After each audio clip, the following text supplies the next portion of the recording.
శ్రీ సత్యసాయి జిల్లా కదిరిలో మాదక ద్రవ్యాల దుర్వినియోగం నివారణపై విస్తృత అవగాహన కార్యక్రమం నిర్వహించారు. భారత ప్రభుత్వం నిర్దేశించిన సామాజిక న్యాయం మరియు అధికారిత మంత్రిత్వ శాఖ ఆదేశాల మేరకు అమలు చేస్తున్న మాదక ద్రవ్యాల దుర్వినియోగ నివారణ జాతీయ రాష్ట్ర కార్యాచరణ ప్రణాళికలో భాగంగా ఈ కార్యక్రమాన్ని చేపట్టారు. శనివారం కదిరి పట్టణంలోని R&B గెస్ట్ హౌస్ లో జరిగిన ఈ అవగాహన కార్యక్రమం అనంతరం పట్టణంలో ర్యాలీ నిర్వహించి ప్రజలకు మాదక ద్రవ్యాల దుష్ప్రభావాలపై చైతన్యం కల్పించారు. ఈ కార్యక్రమానికి ముఖ్య అతిథులుగా జిల్లా కలెక్టర్ శ్యాంప్రసాద్, జిల్లా ఎస్పీ ఎస్ సతీష్ కుమార్, స్థానిక శాసనసభ్యులు కందికుంట వెంకటప్రసాద్ హాజరయ్యారు. ఈ సందర్భంగా అధికారులు మాట్లాడుతూ మాదక ద్రవ్యాల వినియోగం యువత భవిష్యత్తును నాశనం చేస్తుందని, డ్రగ్స్ కు దూరంగా ఉండాల్సిన బాధ్యత ప్రతి ఒక్కరిదని తెలిపారు. ముఖ్యంగా యువత మత్తు పదార్థాలకు బానిస కాకుండా కుటుంబ సభ్యులు, ఉపాధ్యాయులు, సమాజం కలిసి అప్రమత్తంగా వ్యవహరించాలన్నారు. డ్రగ్స్ నిర్మూలనకు పోలీస్ శాఖ, జిల్లా యంత్రాంగం సమన్వయంతో కఠిన చర్యలు తీసుకుంటామని, ప్రజల సహకారంతోనే మాదక ద్రవ్యాల రహిత సమాజాన్ని నిర్మించగలమని అధికారులు స్పష్టం చేశారు. మనం భవిష్యం అనేది పాడైపోతుంది, మన ఫ్యామిలీ అనేది పాడైపోతున్నారు అని తెలిసిన తరువాత కూడా మన డ్రగ్స్ వాడడం అనేది కరెక్ట్ కాదు. డ్రగ్స్ వాడడం వల్ల మన మెంటల్ హెల్త్, ఫ్యామిలీ, తర్వాత లీగల్ పరంగా, చట్టపరంగా ఏమేమి తీసుకుంటున్నామన్నది మీ అందరికీ కూడా తెలియాలి. ఇక్కడ వచ్చిన వాళ్ళందరూ కూడా మిగిలిన వాళ్ళకి చెప్పాలి. దానికోసమే ఈ రోజు ఇక్కడ అందరూ గ్యాదర్ అవడం జరిగింది.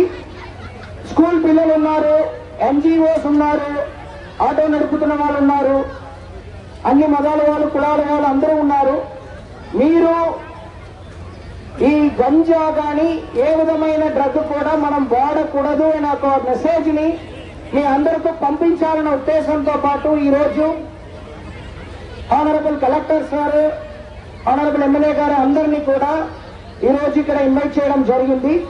ఈ మెసేజ్ అనేది అందరికీ చేరాలనే ఉద్దేశంతో పాటు పిల్లల ద్వారానే, పిల్లలు, పెద్దవాళ్ళు మీ అందరి ద్వారా ఈ మెసేజ్ అందరికీ చేరాలనే ఉద్దేశంతో పాటు ఈ రోజు ఇక్కడ ఈ గ్యాదరింగ్ చేస్తూ తర్వాత ఇక్కడ నుంచి ఒక ర్యాలీ చేయడం వల్ల ఈ మెసేజ్ అనేది ప్రతి ఒక్కరికి చేరాలనేది కోరుకుంటున్నాము.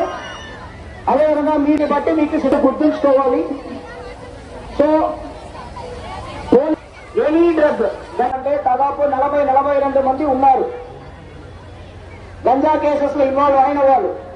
వాళ్ళపైన స్పెషల్ నిఘా పెడుతున్నాము, వాళ్ళపైన PD యాక్ట్ పెడుతున్నాము, నగర బహిష్కరణ యాక్ట్ పెడుతున్నాము. వాళ్ళకి శిక్ష పడిందంటే 7 సంవత్సరంకి, అంటే వాళ్ళకి దగ్గర దొరికిన గంజాని బట్టి 7 సంవత్సరం నుంచి 22 సంవత్సరం, 24 సంవత్సరం వరకు శిక్ష కూడా పడతాయి. సో మన పోలీస్ తరపు నుంచి గంజా వాడుతున్న వాళ్ళపైన కానీ, గంజాని కన్స్యూమ్ చేస్తున్న వాళ్ళపైన కానీ గట్టిగా చర్యలు తీసుకున్నామన్నది క్లియర్ కట్ గా చెప్తున్నాము. టీచర్స్ కానీ, అదేవిధంగా మెడికల్ డిపార్ట్మెంట్ కానీ ఎవరికైనా ఈ గంజా వాడుతున్న వాళ్ళకి సంబంధించిన ఇన్ఫర్మేషన్ వచ్చిందంటే అది ఇమీడియట్ గా మన పోలీస్ కి ఇన్ఫార్మ్ చేయాలని చెప్పి కోరుకుంటున్నాము. బికాస్ మీరు ఇమీడియట్ గా మనకి దాన్ని తెలియపరిచారంటే వాడుతున్న వాళ్ళతో పాటు దాన్ని కంట్రోల్ చేయడానికి ఆస్కారం ఎక్కువ ఉంటుంది. మీరు చెప్పలేదంటే అది ఒకరి నుంచి ఒకరు క్యాన్సర్ లాగా స్ప్రెడ్ అవుతూనే ఉంటాయి. తర్వాత మన సొసైటీలో గంజా లేని సొసైటీగా కన్వర్ట్ చేయాలంటే అంత ఈజీగా ఉండదు. కాబట్టి పేరెంట్స్ కూడా నా అబ్బాయి పోలీస్ కి తెలియకూడదన్న ఉద్దేశంతో పాటు మీరు బయటకు చెప్పరు. దీనివల్ల ఏమవుతాయి, మీ దగ్గర ఉన్న మీ అబ్బాయి దగ్గర నుంచి వాళ్ళ ఫ్రెండ్స్ దగ్గర నుంచి మీ ఏరియా అలాగా అది స్ప్రెడ్ అవుతుంటాయి. కాబట్టి మీరు అందరూ కూడా పోలీస్ కి కోఆపరేట్ చేయాలని చెప్పి కోరుకుంటున్నాము. ఓకే, అందరికీ నమస్కారం. ఒకసారి అందరూ గట్టిగా జై భారత్, జై స్వర్ణాంధ్ర, జై స్వచ్ఛాంధ్ర. అండ్ మహిళా సోదరీమణులందరికీ కూడా నమస్కారం. ముఖ్యంగా మా అందరికీ కూడా మీరే మార్గదర్శకులు. అఫ్కోర్స్ ఈరోజు 2 కార్యక్రమాలు జరుగుతున్నాయి, స్వర్ణాంధ్ర, స్వచ్ఛాంధ్ర. రెండవది గంజా మీద మనం చేస్తున్నటువంటి పోరాటం. ఈ 2 కూడా మన రాష్ట్ర ప్రభుత్వం చాలా ప్రత్యేకంగా తీసుకుంటారు. సో ఈ కార్యక్రమానికి విచ్చేసినటువంటి మన స్థానిక శాసనసభ్యులు కందికుంట వెంకటప్రసాద్ గారికి, అలాగే మన ఎస్పీ సతీష్ గారికి, అండ్ RDO, DSP అందరూ ఇక్కడ ఉన్న పెద్దలందరికీ కూడా పేరు పేరున నమస్కారం తెలియజేస్తున్నాను. సో స్వర్ణాంధ్ర, స్వచ్ఛాంధ్ర గురించి మాట్లాడితే ప్రతి 3వ శనివారం మనము ఒక టాపిక్ తీసుకుంటాం. ఒకరోజు ఈ వేస్ట్, ఒకరోజు తడి చెత్త పొడి చెత్త, ఒకరోజు మన కంపోస్ట్ ఎరువుని తయారు చేసుకోవడం, లేదంటే పర్యావరణాన్ని ప్లాస్టిక్ ని వినియోగించకూడదు. ఇలా మనం చాలా చాలా చెప్పుకుంటాం. అంటే పర్యావరణం మీద మనం కేవలం మాటలు కాకుండా చేతల్లో పని చేస్తేనే అది దాన్ని సాధించగలుగుతాం. దానికి ఎవరో మున్సిపాలిటీ వారు కానీ పంచాయతీ వారు వచ్చి చేయరు, మన ఇంటిని నుంచే మొదలు పెట్టాలి. ఏ మంచి కార్యక్రమం ఉన్నా, స్వచ్ఛతా కార్యక్రమం అయినా, గంజాయి మీద పోరాటం కావచ్చు, మహిళల్ని గౌరవించడం కావచ్చు, అన్ని కుటుంబం నుంచే మొదలవుతాయి. స్వచ్ఛ కుటుంబం ఉంటే స్వచ్ఛ గ్రామం తయారవుతుంది, స్వచ్ఛ పంచాయతీ తయారవుతుంది, స్వచ్ఛ మున్సిపాలిటీ కూడా తయారవుతుంది, స్వచ్ఛ ఆంధ్రప్రదేశ్ కూడా తయారవుతుంది. సో స్వచ్ఛత అనేది మనము మన ఆలోచనలో పెంచుకోవాలి. సో దానికి మనందరం కూడా ఒక దీక్ష లేదంటే మాట మనం గట్టిగా తీసుకోవాలి.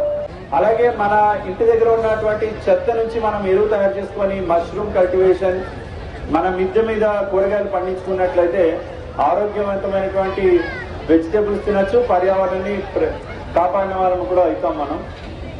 సో దయచేసి ఇక్కడున్న మహిళలు, ఇక్కడున్న స్టూడెంట్స్ అందరూ కూడా చెత్త శుభ్రత కానీ పర్యావరణం కాపాడడంలో కానీ మీరందరూ కూడా భాగస్వాములు అవ్వాలని కోరుకుంటూ, తర్వాత మన ఎస్పీ గారు గంజాయి మీద పోరాటానికి సంబంధించి ఒక సత్సాయి జిల్లాలో ఒక గట్టి ఒక సంకల్పం తీసుకున్నాం. ముఖ్యంగా మన ఏరియాలో గంజాయి రవాణా జరగదు, కానీ అక్కడక్కడ కొన్ని చోట్ల గంజాయి వాడటం అనేది కనబడుతుంది.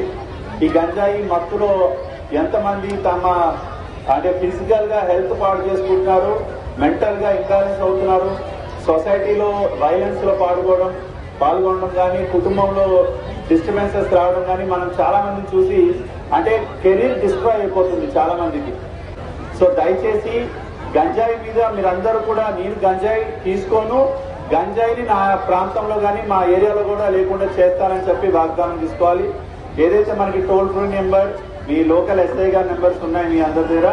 సో మీరు సొసైటీలో మీరు కూడా ఒక పోలీస్ కి తోడుగా ఉండి గంజాయి లేని సత్సాయి జిల్లాని మనందరం కూడా తీసుకురావడానికి మనందరం కూడా కృషి చేయాలని కోరుకుంటూ మంచి అవకాశం ఇచ్చారు అండ్ చాలా యాక్టివ్ గా పార్టిసిపేట్ చేశారు. అందరికీ నమస్కారం.